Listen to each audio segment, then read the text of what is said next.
Welcome dear students. Coordination compound से कुछ important MCQs देखेंगे। फर्स्ट एमसीक्यू यहाँ पर देखिए, denticity of an organic ligand biuret is. तो यहाँ पर हमारे पास में 4 ऑप्शंस हैं, 2, 4, 3 और 6। डेंटिसिटी सबसे पहले क्या मतलब होता है? Denticity is the number of coordination bonds. तो हमारे पास में नंबर ऑफ कोऑर्डिनेशन बॉन्ड्स जो हैं वो कितने बना रहा है central metal atom ion ligand के साथ में। तो ये हमारे पास में उसकी डेंटिसिटी होती है। अब बायूरेट के स्ट्रक्चर के अंदर अगर हम देखें यहाँ पर, तो जो NH2 ग्रुप है इसके पास में यहाँ पर स्टूडेंट्स 2 लोन पेयर प्रेजेंट है। 2 लोन पेयर यहाँ मेटल आयन के एम्प्टी ऑर्बिटल के अंदर डोनेट करके यहाँ पर डेंटिसिटी 2 दे सकता है, 2 शो कर सकता है। तो ऑप्शन ए यहाँ पर हुआ करेक्ट ऑप्शन। ठीक है, तो it is a bidentate ligand. यहाँ पर क्या है, किस तरह का लिगेंड है? बाइडेंटेट लिगेंड है। नेक्स्ट देखो, यहाँ पर क्वेश्चन है, indicate the complex ion which did not show any geometrical isomerism. हमारे पास में कौन सा ऐसा कॉम्प्लेक्स आयन है जो कि कोई भी ज्योमेट्रिकल आइसोमेरिज्म शो नहीं कर रहा है? तो इसके अंदर स्टूडेंट्स हमारे पास में यहाँ पर 4 कॉम्प्लेक्सेस में कोबाल्ट के ही कॉम्प्लेक्सेस दिए हुए हैं, जिसमें क्लोराइड फर्स्ट में और क्लोराइड और इथेन 1,2 डाईएमाइन दिया हुआ है।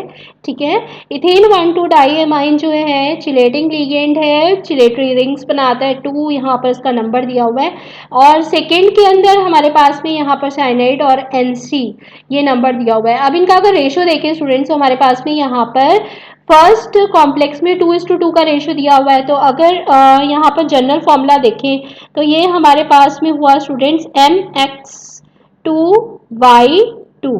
ठीक है, तो ये कॉम्प्लेक्स हमारे पास में इस जनरल फॉर्मूले के साथ ज्योमेट्रिकल आइसोमेरिज्म शो कर सकता है, क्योंकि minimum 2 same kind of groups जो है वो प्रेजेंट होने चाहिए ज्योमेट्रिकल आइसोमेरिज्म को शो करने के लिए। लेकिन अगर यहाँ पर हम देखें तो 5:1 का रेशो है, 2 एक जैसे ग्रुप्स यहाँ पर प्रेजेंट नहीं है, ज्योमेट्रिकल आइसोमेरिज्म ये शो नहीं करेगा। ठीक है, तो बी ग्रुप जो है यहाँ पर ज्योमेट्रिकल आइसोमेरिज्म शो नहीं करेगा। बाकी के भी दोनों ऑप्शंस देखो, यहाँ पर हमारे पास में 3:3 है, मिनिमम 2 होने चाहिए, तो 3:3 वाला भी यहाँ पर ज्योमेट्रिकल आइसोमेरिज्म शो करेगा। और कोबाल्ट के साथ में 4:2 की रेशो है, तो ये भी हमारे पास में 6 लिगेंड्स यहाँ पर कोबाल्ट के साथ जो है वो ज्योमेट्रिकल आइसोमेरिज्म के लिए यहाँ शो करेंगे। ठीक है, तो ऑप्शन बी जो है करेक्ट ऑप्शन हो गया। नेक्स्ट क्वेश्चन देखें यहाँ पर, which of the following metal complexes is most stable. सबसे ज़्यादा स्टेबल यहाँ पर कौन सा मेटल कॉम्प्लेक्स होगा? तो ये हमारे पास में स्टूडेंट्स यहाँ पर इथेन 1,2 डाईएमाइन चिलेटिंग लिगेंड, मैंने आपको पहले बताया चिलेटिंग लिगेंड होता है। अब ये चिलेटिंग लिगेंड यहाँ पर करता क्या है कि इथेन 1,2 डाईएमाइन बहुत ही स्टेबल कॉम्प्लेक्स बना लेता है, चिलेटिंग रिंग्स बना लेता है मेटल आयन के साथ में। जितना ज़्यादा यहाँ पर इस चिलेटिंग लिगेंड का नंबर होगा उतना ही ज़्यादा यहाँ पर हमारे पास में चिलेटिंग लिगेंड्स का नंबर बढ़ेगा, तो हमारे पास में स्टेबिलिटी भी बढ़ जाएगी कॉम्प्लेक्स की। तो बी जो कॉम्प्लेक्स है हमारा यहाँ पर, जिसमें चिलेटिंग लिगेंड्स का नंबर 3 है, ये सबसे ज़्यादा स्टेबल कॉम्प्लेक्स बनाएगा। ठीक है, और ये हमारे पास में सिंपल लिगेंड है, इसके कंपैरिजन में चिलेटिंग लिगेंड्स जो होते हैं वो ज़्यादा स्टेबल कॉम्प्लेक्सेस बनाते हैं। Option B will be the correct option. ठीक है, तो इसके अंदर याद रखें कि EN जो है चिलेटिंग लिगेंड है, और सबसे ज़्यादा यहाँ पर जितना नंबर चिलेटिंग लिगेंड्स का 3 है यहाँ पर, तो हमारे पास में यहाँ पर 3 चिलेटिंग रिंग्स जो है यहाँ पर ये बनाएगा कोबाल्ट के साथ में। ठीक है, इस वजह से स्टेबिलिटी यहाँ पर ज़्यादा बढ़ जाएगी इसकी।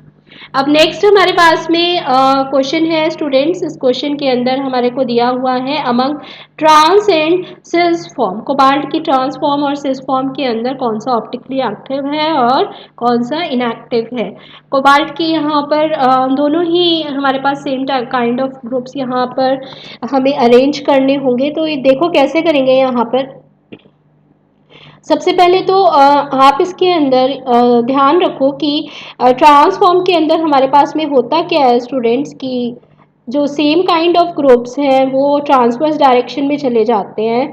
तो ट्रांसवर्स डायरेक्शन में अगर हम यहाँ पर इथेन 1,2 डाईएमाइन को डाल दें, तो ये यहाँ पर एक ग्रुप चला गया और दूसरा ग्रुप Cl वो हमारा ट्रांसवर्स डायरेक्शन में चला गया। ट्रांसवर्स डायरेक्शन में जाने के बाद में ये हमारी बन गई है यहाँ पर ट्रांसफॉर्म। दिस इज ट्रांसफॉर्म, ठीक है। और सिस फॉर्म के अंदर हमारे पास में स्टूडेंट्स यहाँ पर कोबाल्ट जो है, इसी तरह से आप इसकी सिस फॉर्म भी बना सकते हो। यहाँ पर हमारे पास में सिस फॉर्म के अंदर सेम टाइप ऑफ लिगेंड्स जो है वो सेम साइड पे लाई करेंगे। तो ये इथेन 1,2 डाई एमाइन जो है यहाँ पर सेम साइड में लाई करेगा, this is on the same side. तो ये क्लोराइड सेम साइड में लाई कर रहा है, ये this is cis form. Cis form के अंदर हमारे पास में कोई भी प्लेन ऑफ सिमेट्री प्रेजेंट नहीं है, so it lacks plane of symmetry. बस यही आपको यहाँ पर ऑप्टिकल एक्टिविटी के लिए चेक करना होता है स्टूडेंट्स की lack of plane of symmetry किसमें, lack of plane of symmetry किसमें है, हमारे पास में सिस फॉर्म के अंदर है। सिस फॉर्म के अंदर कोई भी सिमेट्री लाइन प्रेजेंट नहीं है, इस वजह से ये क्या हो जाएगा, यहाँ पर ये हो जाएगी हमारे पास में जहाँ प्लेन ऑफ सिमेट्री नहीं होगी तो वो ऑप्टिकली एक्टिव फॉर्म हो जाएगी, ठीक है।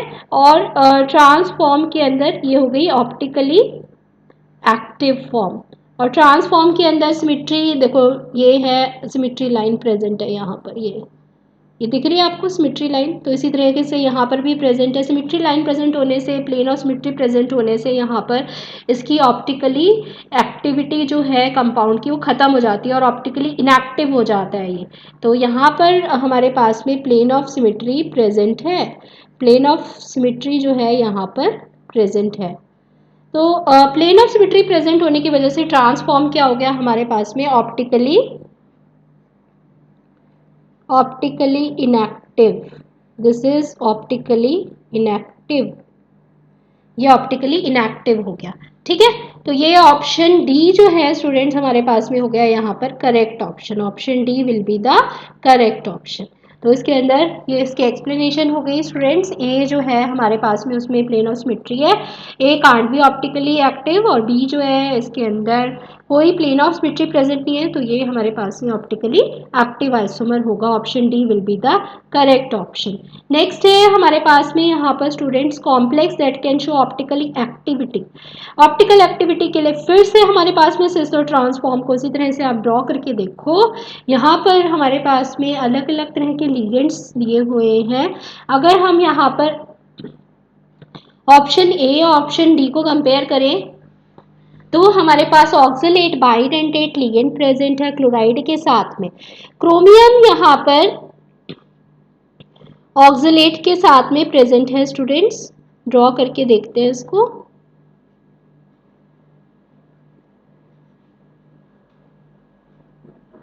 तो ये हमारे पास में ऑक्सलेट है, ये रहा ऑक्सलेट आयन। अगर ऑक्सलेट आयन हमारा सेम साइड में लाई कर रहा है तो ये हमारा यहाँ पर सिस फॉर्म हो गया स्टूडेंट्स।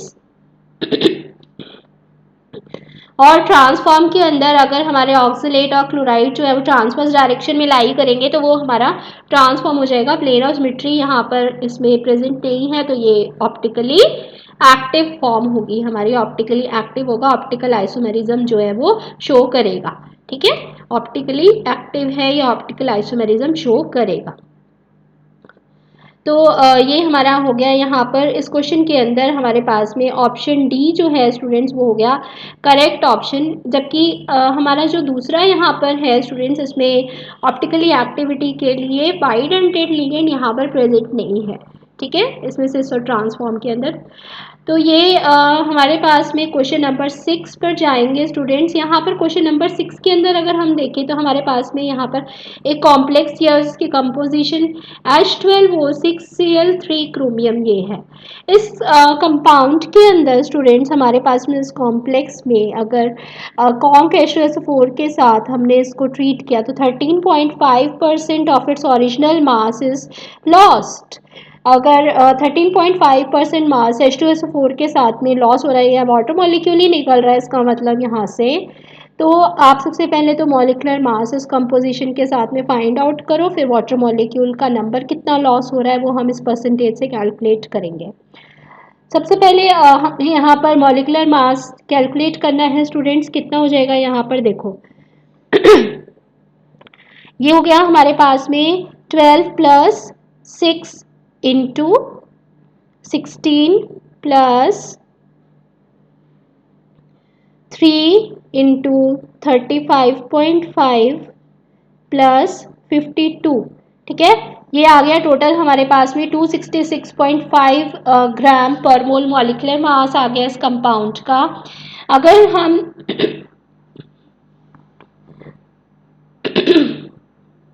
H2SO4 के साथ में, जो कि डिहाइड्रेटिंग यहाँ पर एजेंट है, उसके साथ ट्रीट करेंगे, वाटर मॉलिक्यूल का यहाँ पर लॉस होगा। तो 13.5% का लॉस हो रहा है। इसको कैलकुलेट कैसे करोगे? यहाँ पर 13.5% ऑफ 266.5 मॉलिक्यूलर मास। तो 13.5% का मतलब 13.5 बाय 100 इंटू 266.5, और ये कितना आ गया टोटल वैल्यू यहाँ पर 36 ग्राम, यानी 2 moles of water. 2 moles of water is lost in this composition. तो हमारे पास में 2 मोल्स ऑफ वाटर सिर्फ इस ही ऑप्शन के अंदर लॉस हो रहे हैं। ध्यान से देखो, जो कोऑर्डिनेशन कॉम्प्लेक्स के बाहर नंबर आ रहा है वाटर मॉलिक्यूल्स का, वही हमारे पास में लॉस ऑफ वाटर मॉलिक्यूल्स है। तो यहाँ पर कोई भी नहीं है वाटर मॉलिक्यूल प्रेजेंट, यहाँ 1 है, इस ऑप्शन में 3 है, यहाँ पर 2 है। तो ये ऑप्शन हमारे पास में 2 वाटर मॉलिक्यूल का लॉस यहाँ पर होगा। और साथ में हमारा यहाँ पर ऑप्शन डी जो है वो हो गया करेक्ट ऑप्शन, ठीक है। मॉलिक्यूलर फॉर्मूला कंपाउंड का यहाँ पर क्या समझ में आया हमें कि क्रोमियम जो है 6 लिगेंड्स यहाँ पर कोऑर्डिनेशन कॉम्प्लेक्स में प्रेजेंट है, वाटर का 4, क्लोराइड का 2, और साथ में बाहर हमारे पास 2 वाटर मॉलिक्यूल जो आउट हो रहा है 36 ग्राम के फॉर्म में 2 मोल्स ऑफ वाटर। क्लोराइड उसके साथ बाहर रहेगा क्योंकि क्लोराइड के 3 मॉलिक्यूल्स थे। तो क्योंकि कोऑर्डिनेशन कॉम्प्लेक्स में क्रोमियम के मैक्सिमम लिगेंड्स यहाँ पर कितने प्रेजेंट हो सकते हैं? 6। तो अगर 4 वाटर मॉलिक्यूल्स अंदर है, 2 बाहर है, तो इसके साथ में अंदर कोऑर्डिनेशन कॉम्प्लेक्स में 2 क्लोराइड ही रहेंगे और एक बाहर रहेगा। तो ये फॉर्मूला यहाँ से डिडक्ट हो जा रहा है, ठीक है। ऑप्शन डी जो है यहाँ पर होगा करेक्ट ऑप्शन। नेक्स्ट देखो यहाँ पर question, this is the next question, question number 7, the one which is not expected to show isomerism। कौन सा कंपाउंड यहाँ पर आइसोमेरिज्म शो नहीं करेगा? निकल के 3 कॉम्प्लेक्सेस दिए हैं, प्लैटिनम का 1 है। अब इसके अंदर हमारे पास में आइसोमेरिज्म ही कौन सा शो नहीं करेगा? अगर हम यहाँ पर ज्योमेट्रिकल आइसोमेरिज्म की बात करें तो 4 और 2 हमारे पास में अगर मेटल के साथ में MX4Y2 इस कंपोजिशन के साथ में प्रेजेंट है, तो ये कॉम्प्लेक्स हमारे पास में ज्योमेट्रिकल आइसोमेरिज्म शो करेगा, ठीक है। इथेन 1,2 डाइएमाइन अगर हमारे पास में प्रेजेंट है 3 मॉलिक्यूल्स, तो ये ऑप्टिकल आइसोमेरिज्म यहाँ पर शो करेगा क्योंकि bidentate ligand optical isomerism show करते हैं। 3 चिलेटिंग लिगेंड्स, 3 चिलेटिंग रिंग्स बना के बहुत ही स्टेबल यहाँ पर कोऑर्डिनेशन कॉम्प्लेक्स बनाएंगे, तो ये ऑप्टिकल आइसोमेरिज्म शो करेगा यहाँ पर। नेक्स्ट हमारे पास में जो कॉम्प्लेक्सेस में निकल का यहाँ पर हमारे पास देखो ऑक्सीडेशन नंबर कितना आ रहा है, निकल +2 ऑक्सीडेशन स्टेट में यहाँ पर प्रेजेंट है क्योंकि अमोनिया न्यूट्रल लिगेंड हो गया, और क्लोराइड के -1 है, तो +2 निकल पर यहाँ पर कोऑर्डिनेशन +2 जो है यहाँ निकल +2 पर इलेक्ट्रॉनिक कॉन्फ़िगरेशन कितनी आ गई students? 3D8 4s0। sp3 hybridisation यहाँ पर होगी, यानी टेट्राहेड्रल ज्योमेट्री होगी। निकल 4 लिगेंड्स के साथ में कोई भी आइसोमेरिज्म शो नहीं करेगा। टेट्राहेड्रल ज्योमेट्री में ये हमारे को कोई आइसोमेरिज्म शो नहीं करता है, ठीक है। तो सी ऑप्शन जो है यहाँ पे करेक्ट ऑप्शन होगा। 4th को भी चेक कर लो, प्लैटिनम यहाँ पर 2:2 की रेशियो में लिगेंड्स प्रेजेंट है, मोनोडेंटेट लिगेंड्स, तो यहाँ पर ये आइसोमेरिज्म शो करेगा, ठीक है। ऑप्शन सी ये जो है आइसोमेरिज्म शो नहीं करेगा निकल, क्योंकि sp3 हाइब्रिडाइजेशन टेट्राहेड्रल ज्योमेट्री में 2:2 की रेशियो में निकल यहाँ पर आइसोमेरिज्म को शो नहीं करेगा, ठीक है। नेक्स्ट है हमारे पास में नेक्स्ट क्वेश्चन स्टूडेंट्स, इसमें कॉम्प्लेक्स एक्स कंपोजिशन का है जिसमें क्रोमियम, वाटर के 6 लिगेंड्स और क्लोराइड का नंबर यहाँ पर है 3। अब ये 3 नंबर है क्लोराइड का, स्पिन ओनली मैग्नेटिक मोमेंट यहाँ पर 3.8, 3 बोहर मैग्नेटॉन्स है। It reacts with AgNO3 silver nitrate के साथ में यहाँ पर ये रिएक्ट करेगा और ज्योमेट्रिकल आइसोमेरिज्म शो करेगा। IUPAC नॉमेनक्लेचर यहाँ पर कंपाउंड का क्या होगा। अब इस कॉम्प्लेक्स के अंदर स्टूडेंट्स हमारे पास में बोहर मैग्नेटन्स की वैल्यू यानी मैग्नेटिक मोमेंट की वैल्यू हमें दी हुई है 3.83। तो हम यहाँ पर number of unpaired electrons calculate कर सकते हैं। फॉर्मूला लगाओ यहाँ पर, बोहर मैग्नेटन्स की वैल्यू यहाँ पर 3.83 है। मैग्नेटिक मोमेंट का formula root N into N plus two, N का वैल्यू यहाँ पे कैलकुलेट किया तो 3 आएगा। ठीक है, अब हमारे पास में यहाँ पर नंबर ऑफ अनपेयर्ड इलेक्ट्रॉन्स तो 3 प्रेजेंट है, तो ऑक्सीडेशन नंबर क्रोमियम का यहाँ पर +3 होगा। इस कंपोजिशन के साथ में फॉर्मूला हमारे पास में क्या बना कि क्रोमियम हमारे पास यहाँ पर वाटर के 6 लिगेंड्स के साथ में कोऑर्डिनेशन कॉम्प्लेक्स में प्रेजेंट है और 3 क्लोराइड आयंस हमारे पास वहाँ पर बाहर प्रेजेंट है। अभी क्रोमियम +3 ऑक्सीडेशन स्टेट में होगा। देखो ना यहाँ पर क्लोराइड का नंबर है यहाँ पर -3, इसको बैलेंस करने के लिए यहाँ पर +3 आएगा। हमारे कैटायनिक कॉम्प्लेक्स पर वाटर न्यूट्रल लिगेंड है तो क्रोमियम का ऑक्सीडेशन नंबर भी कितना आ गया यहाँ पर +3। ठीक है, तो हमारे पास में कॉम्प्लेक्स जो हो गया वो यहाँ इसका फॉर्मूला आ गया है स्टूडेंट्स, ये कॉम्प्लेक्स का फॉर्मूला है। अब इसमें से ज्योमेट्रिकल आइसोमेरिज्म ये कब शो करेगा, क्वेश्चन ये था हमारे पास में। देखो क्वेश्चन क्या था कि इट रिएक्ट्स विद AgNO3, ये AgNO3 के साथ में रिएक्ट भी कर रहा है। AgNO3 से रिएक्ट करे तो क्लोराइड हमारे पास में जो बाहर होगा वही AgNO3 के साथ रिएक्ट कर पाएगा। ज्योमेट्रिकल आइसोमेरिज्म के लिए minimum 2 types of ligands present होने चाहिए, एक जैसे 2 लिगेंड्स हो और कम से कम 2 टाइम्स हो तो भी वो ज्योमेट्रिकल आइसोमेरिज्म शो करेंगे। तो ये हमारे पास में कॉम्प्लेक्स के हिसाब से क्या यहाँ पर इस कंपोजिशन में फॉर्मूला बनेगा। देखो क्लोराइड हमारे पास में बाहर आएगा क्योंकि AgNO3 के साथ में ये रिएक्ट किया है, तभी ये क्लोराइड अगर बाहर होगा कोऑर्डिनेशन कॉम्प्लेक्स से तभी AgNO3 से रिएक्ट कर पाएगा।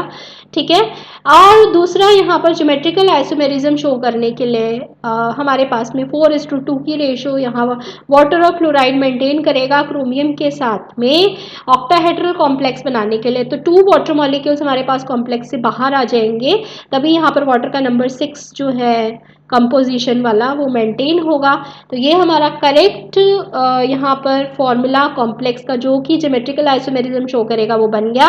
IUPAC नेम यहाँ पर कैसे हम इसका लिखेंगे, देखो सबसे पहले हमारे पास में यहाँ पर नंबर कितना है, हमारे पास में वाटर मॉलिक्यूल्स का नंबर है 4, तो टेट्रा वर्ड यूज करेंगे इसके लिए, टेट्रा एक्वा डाई क्लोराइडो क्रोमियम।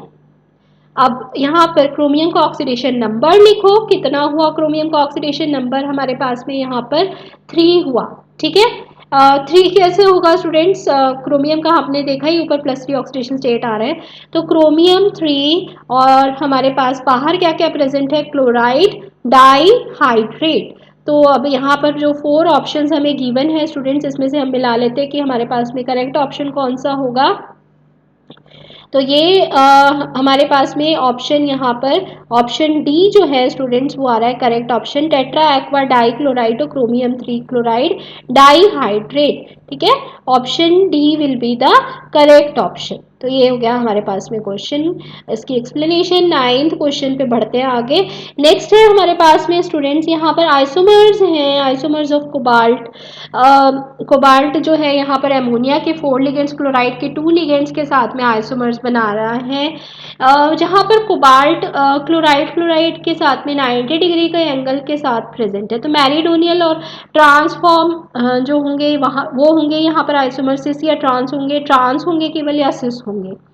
देखो इसके अंदर हमारे पास में जब कोबाल्ट क्लोराइड के साथ यहाँ पर बॉन्ड एंगल 90 डिग्री बनाएगा तो सिस फॉर्म में ही केवल ये प्रेजेंट होगा, सिस फॉर्म, यानी option D will be the correct option. ठीक है, नेक्स्ट यहाँ पर क्वेश्चन देखें, question number 10, complex that can show facial and meridional isomers. अब यहाँ पर हमारे पास में चार ऑप्शंस हैं। मेरिडोनियल फेशियल आइसोमर्स कौन से कॉम्प्लेक्सेस बनाते हैं स्टूडेंट्स? जहाँ पर फॉर्मूला हमारे पास में Ma3B3 टाइप का होता है। ठीक है, Ma3B3 टाइप। अगर आपको कोऑर्डिनेशन कंपाउंड्स का पूरा चैप्टर पढ़ना है आपको लिंक मिल जाएगा डिस्क्रिप्शन बॉक्स में, वहाँ से देख सकते हो आप। तो Ma3B3 टाइप के कॉम्प्लेक्सेस यहाँ पर फेशियल मेरिडोनियल आइसोमर्स बनाएंगे। और ये हमारे पास में कॉम्प्लेक्स कौन सा हुआ? यहाँ पर option D, option D Ma3B3 type. ठीक है, so this is the correct option. Option D will be the correct option here. So these are the 10 important MCQs from MCQ series 1 जो कि हमने आज यहाँ पर कोऑर्डिनेशन कॉम्प्लेक्सेस से की। आई होप ये बहुत हेल्प करेगा आपके एग्जाम्स के लिए। सभी क्वेश्चंस यहाँ पर ये आपके कॉम्पिटिटिव एग्जाम्स के लिए, जी एडवांस, जी नीट के लिए लास्ट ईयर्स के क्वेश्चंस आए हुए हैं, जो वही क्वेश्चंस यहाँ पर पिकअप किए हैं। तो बहुत ही इंपॉर्टेंट हमने एमसीक्यू सीरीज स्टार्ट की हुई है स्टूडेंट्स। जुड़े रहिए एमसीक्यू सीरीज से। नेक्स्ट सीरीज में आपसे फिर मिलेंगे। Till then good bye.